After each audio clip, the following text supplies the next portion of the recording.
Hey, I just saw a video on what was it? I think they call it K-Wave Radio. Let me look at this one more time here.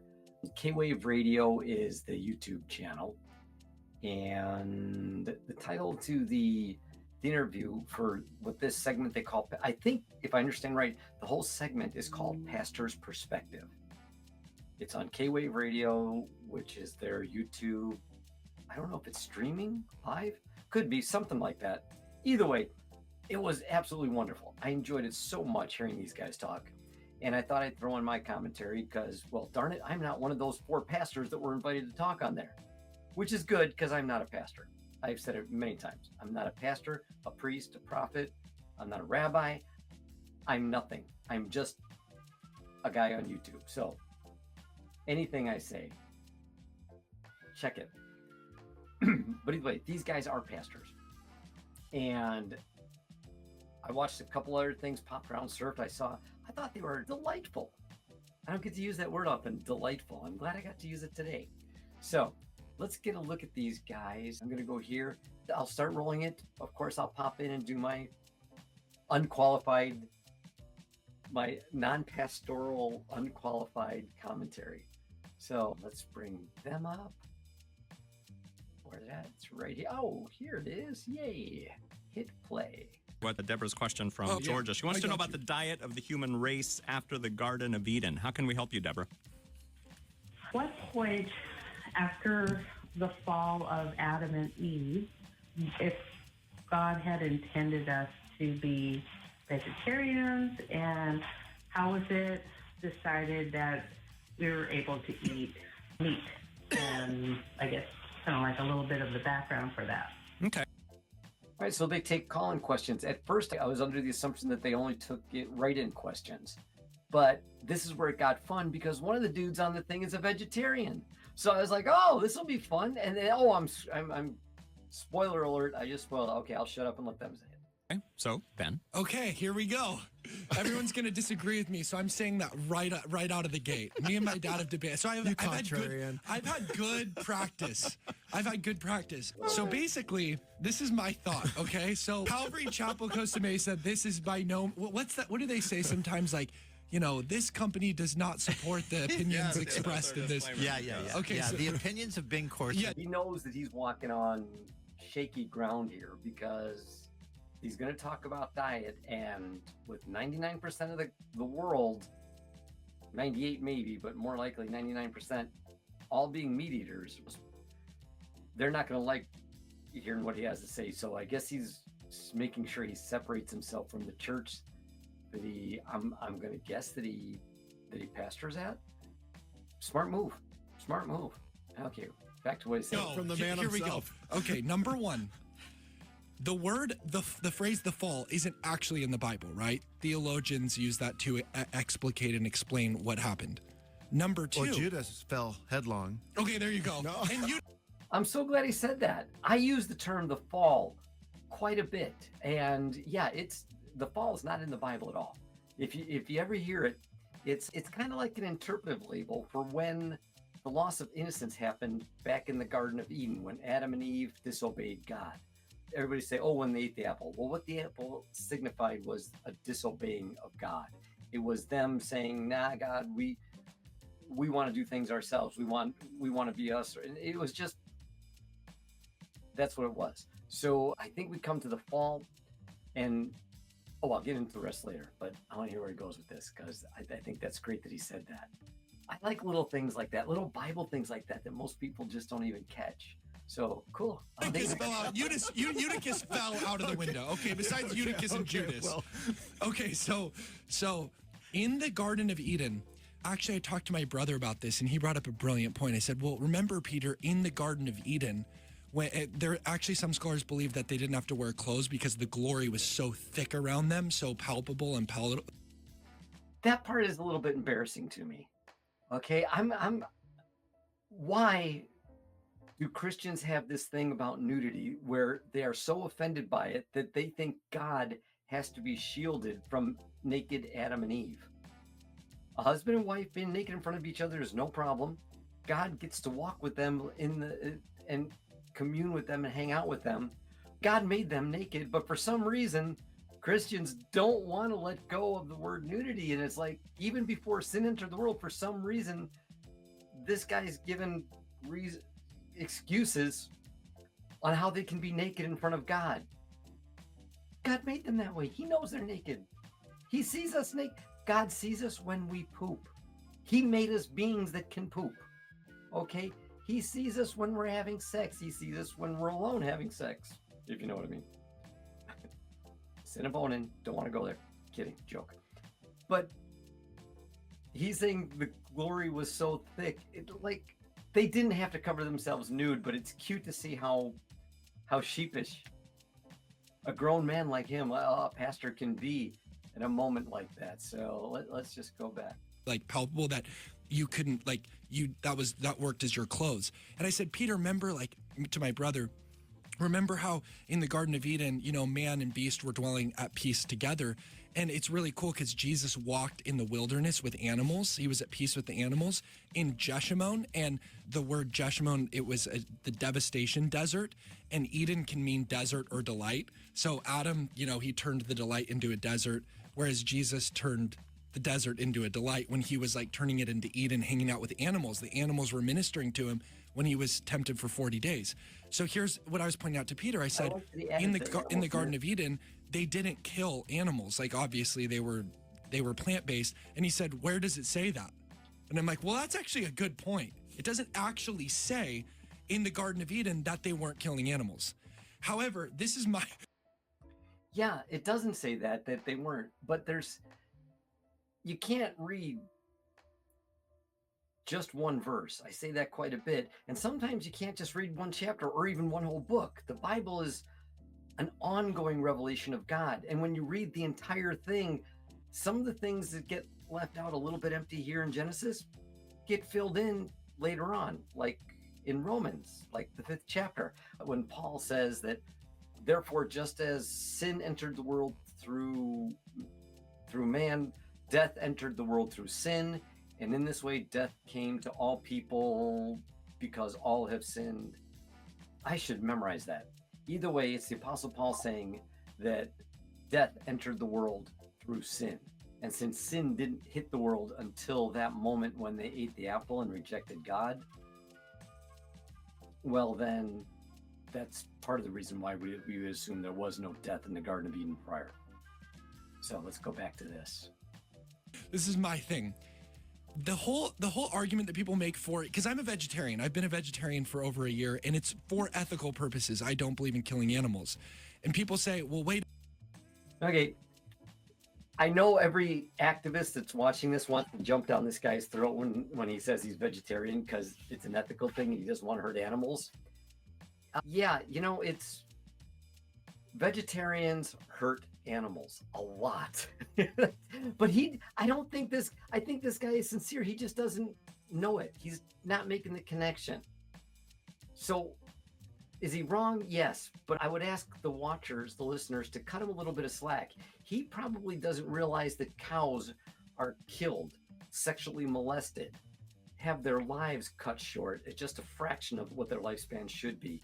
They're pumped full of chemicals and growth hormones and all these horrible, ugly things that they do to cows so that they can produce milk so vegetarians can have milk, cheese products. And for chickens, same thing. He may not eat the broiler chickens that are raised for that, but he's eating the eggs that are produced by the egg-laying hens. Egg-laying hens live horrible lives. I'm looking for a sheet of paper to give an example. This is more space than an egg-laying chicken has its entire life. It doesn't get to run around out in the fields and stuff and do what chickens do and lay eggs casually. They are pumped full of chemicals. They are genetically manipulated so that they pump out an egg a day. Remember, God made chickens to lay eggs once a month.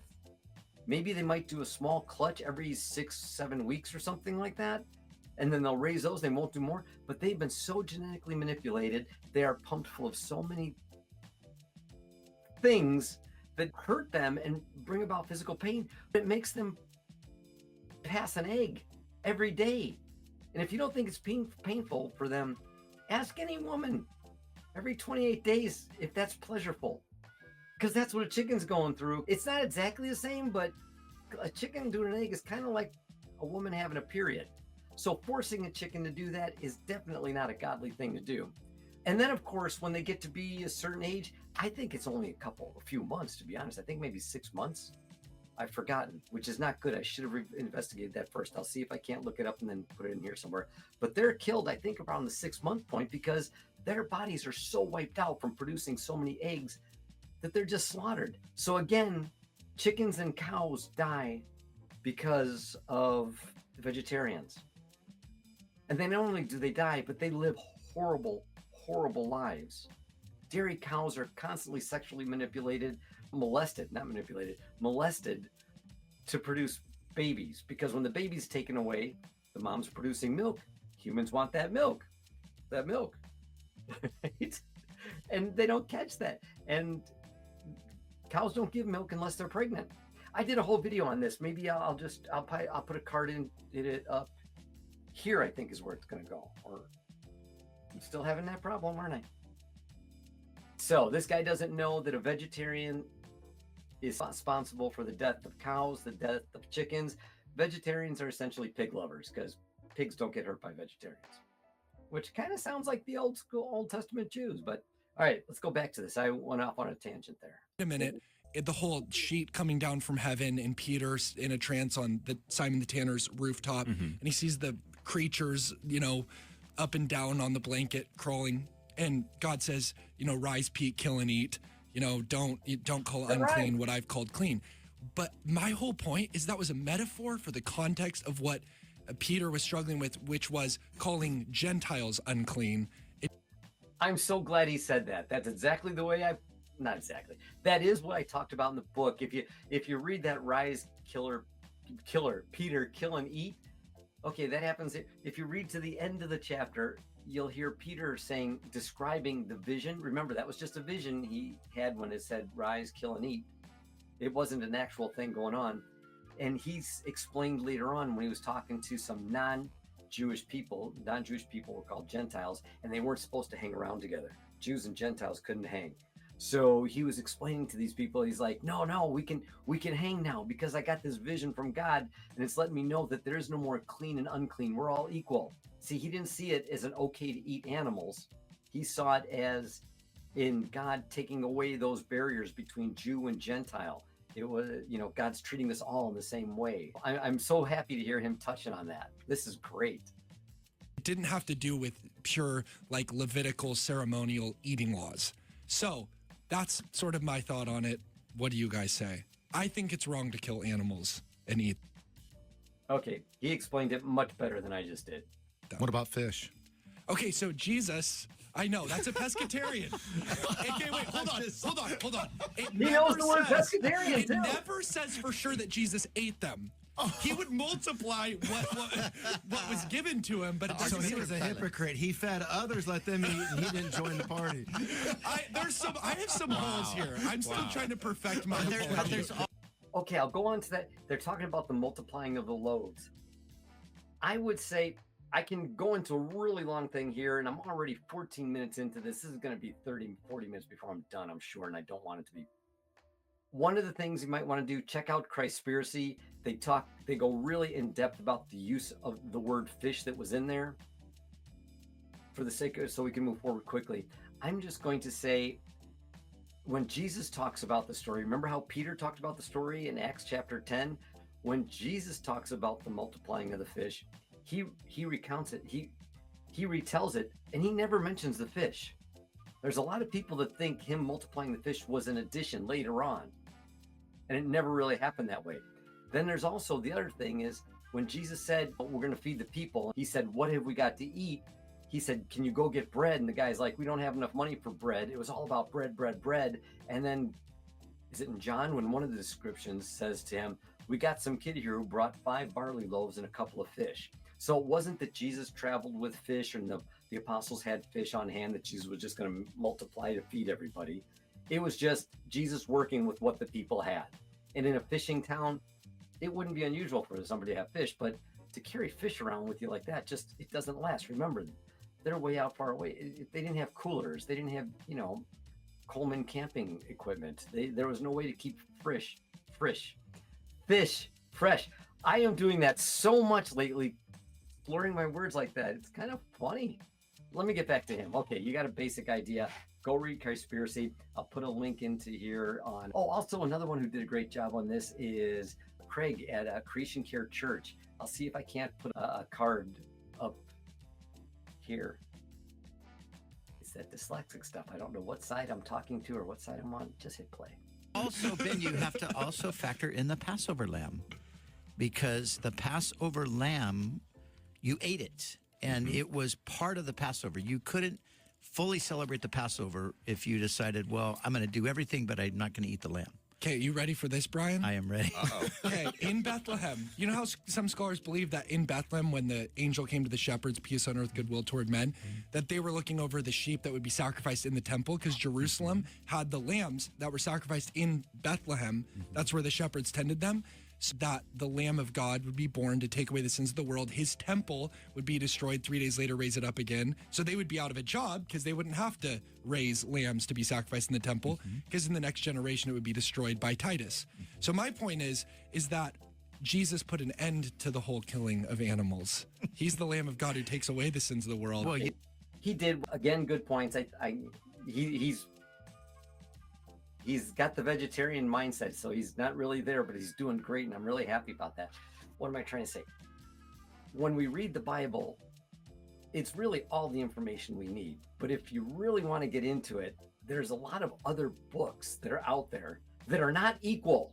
I should put this in letters or something here. They are not equal to Scripture, but they do tell us things about the customs, the political climate of the time, the things that were going on that we really didn't need to get from the Bible. One of the things we can read from non-canonical books, and the books that are in the canon, canonical books in the Bible, the 66 books that we Christians believe, there are other books called non-canonicals. Okay, and they give us a little bit of information. There's also other Jewish writings, the Midrash. There's either way, there's other Jewish writings, and they talk about people who didn't eat meat and how they observed the Passover. They give examples on other things that can replace the meat on the Passover Seder plate. So it's nice to have those other things so we can imagine, because just that doesn't give us as much information as this. Again, doesn't mean it's for sure, but it's interesting that there were people at that time, there were sects of Judaism that didn't believe in eating animals. And there are also sects of Judaism that didn't believe in keeping slaves, okay, which is very common for some of the Jews to do. So, don't assume, like I think older pastor dude popped in and said that you had to eat lamb. You don't have to. It could be a choice. So, all right, let's go back to vegetarian guy. You know what?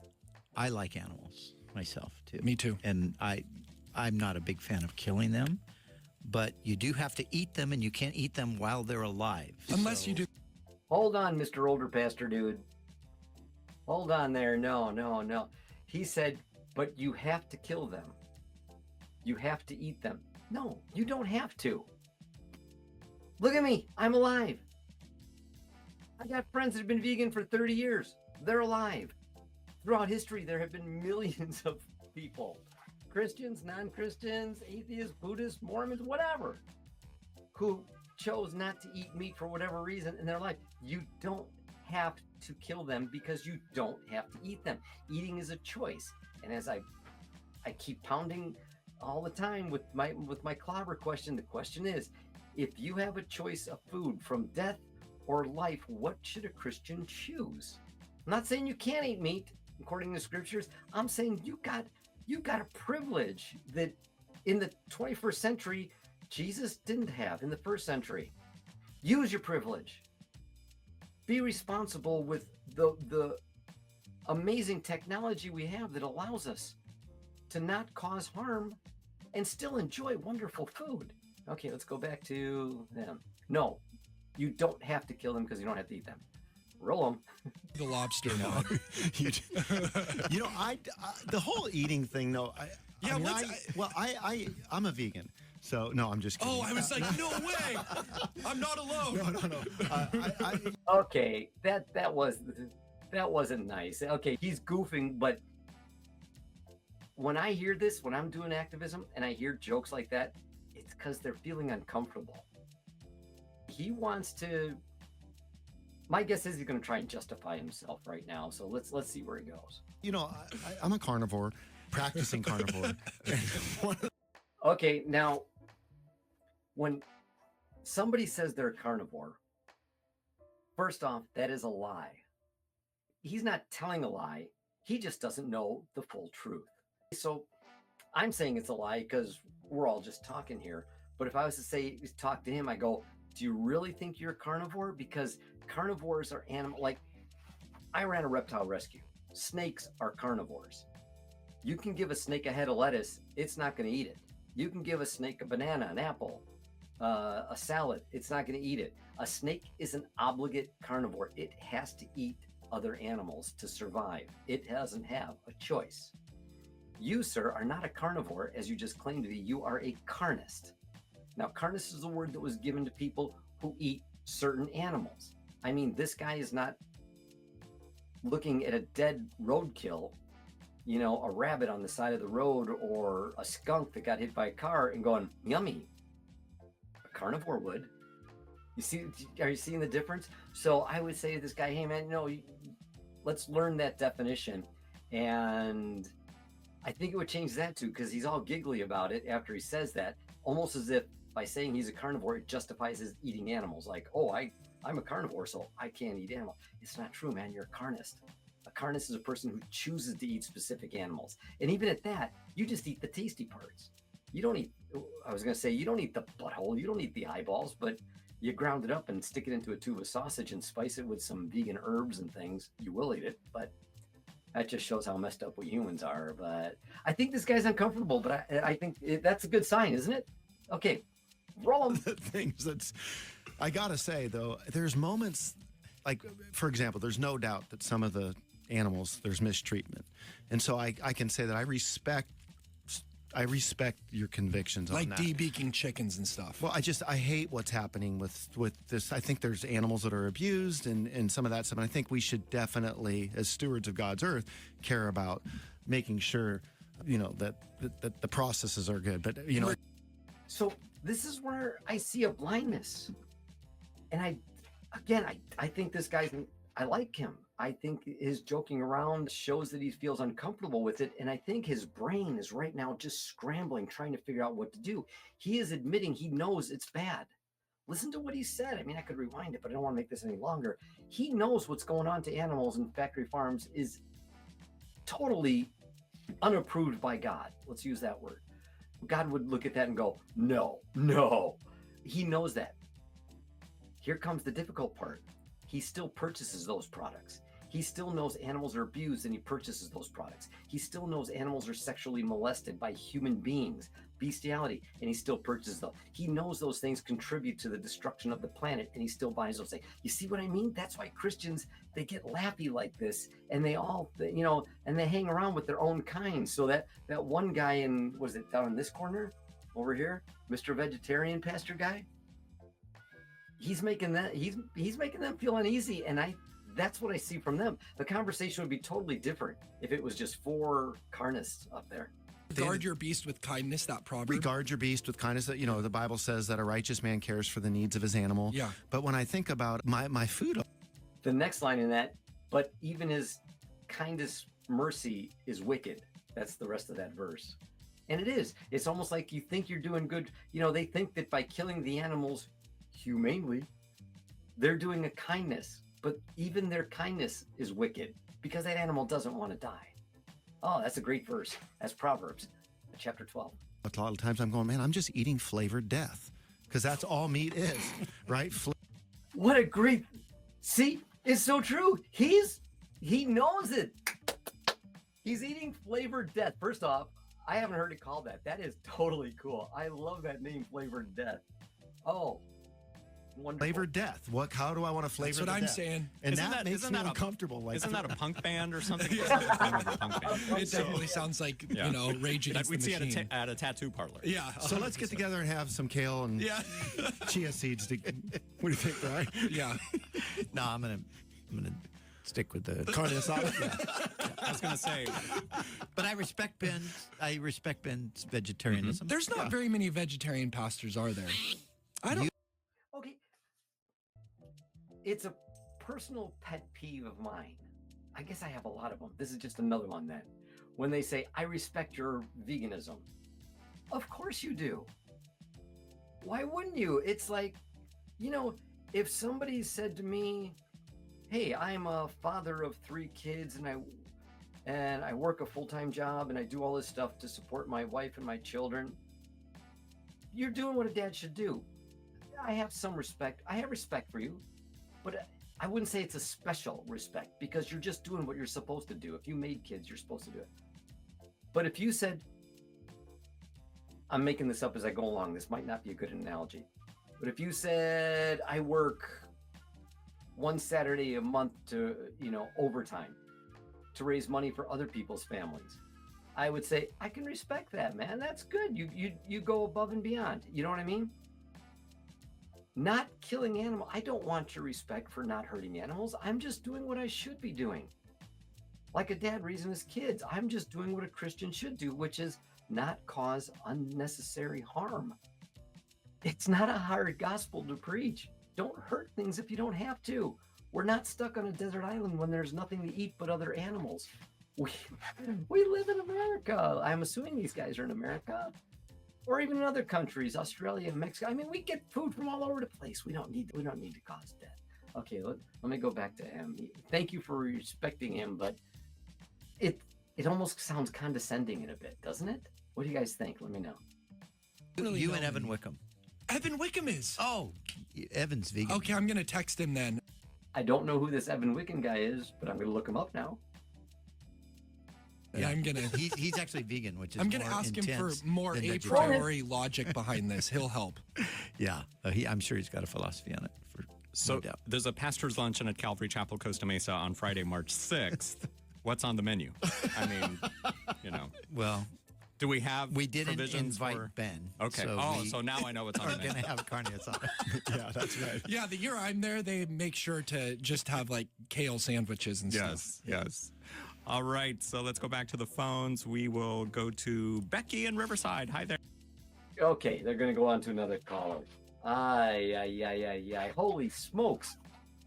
I enjoyed that. Those other guys were not vegan, and it wasn't a big vegan thing, but I'm a believer in the theory of just putting a stone in their shoe. If you don't know what that terminology is, it's the saying you use when you're having a discussion with someone and you know you're not going to change their mind. One discussion, like you and me talking, you've been eating meat for 30 years, 40 years, I don't know how old you are. One discussion with me probably isn't going to turn you vegan. But if I put a couple thoughts that you agreed with, and it seemed like these other three pastor guys did, if Mr. Vegetarian dude put some vegan stones in their shoe, just those thoughts that they agreed with about, you know, how bad animals are treated and whatnot, every time they start to walk away, that little stone in their shoe is going to bug them. They're going to feel it. Eventually, that stone is going to have to get taken care of. They're either going to have to dismiss it or they're going to have to accept it. And that's why I think this was a great way to describe that. So if you're a vegan animal rights activist, don't be depressed. I mean, yeah, there was a lot of vegan wins there. Maybe even a few vegetarian wins. I felt it was all in all generally a positive thing. And did it give us the home run we want? No, I'm sorry, but don't let it get you down. If you're an activist, just step up to the plate, swing that bat, try and get a home run. If you only get on first base, you're still in the game. And I think this was a sign of getting on first base. I hope they have more callers call in with similar questions because it'll keep the whole vegan theme going on in their minds. And the more their callers call in and do it. And I guess if any of your listeners from K-Wave Pastor's Perspective are watching this and see this video, I'm encouraging you, please call in and ask them. Keep asking them. You know, say, hey, you saw some stinking hippie on a YouTube channel doing a review on your show, and he said to call in and ask you more, ask you about, you know, your personal responsibility, or ask them my clobber question. Just say this. Say, hey, some long-haired weirdo said to ask you this. If a Christian has a choice of food that's produced from animal abuse, bestiality, violence, pain, suffering, and death, or food that comes from mercy, kindness, and compassion, what should a Christian choose? Just ask that. That won't be putting a stone in the shoe. That'll be putting a freaking boulder in their shoe. All right, go for it, guys. Thanks. I hope you enjoyed this one. I enjoyed watching it. And if you guys, you activists out there, if you see any more videos like this, send me a link to them, because I'd love to do a commentary on them. This was just exciting for me. I had a good time. I feel good. I'm going to go down, and now it's time for my cherry smoothie. I've been waiting for this all day. So peace, love, and all things groovy.